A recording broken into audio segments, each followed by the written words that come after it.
Let's create a timeline with the image. I will change duration 10 seconds. Then I will duplicate this image by having the first one selected. I'll go to Fusion. Here in Fusion, I will create a very quick mask. Just make sure you select median in 1 and press on this button that says polygon. I will disconnect polygon for the moment by clicking on the blue line.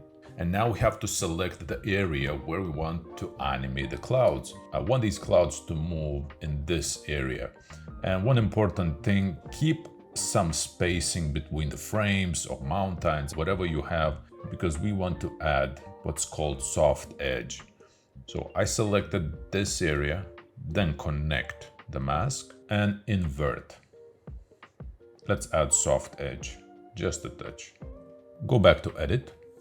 Now on the bottom one, we will make the animation. So make sure you select this image, go to effect and search transform. It should be in the resolve effects. So you take that transform and drop over the image, then control mode, switch to interactive canvas, then on this arrow button press and enable open effects overlay. And now what we're gonna do, we're gonna move these corners to create a movement. First, I will grab this one. If I were to move to the right side, you will see that the frame is coming out. So that's a big no. You have to go the opposite side. I'll move just a touch for the start. And here I'll take this one and I'll drag a bit more actually, like that. And the frame is coming out again. Move this one a bit more to the left, like so.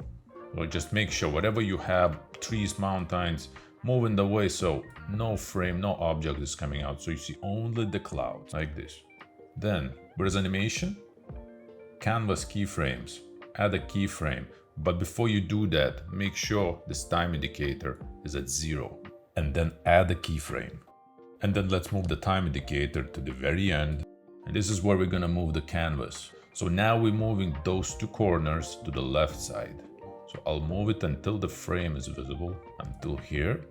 And then this one, I'll move more to the left side. How about a bit more? And make sure to correct the corners so no parts of the window is visible. Now if I go to full screen, here is the result.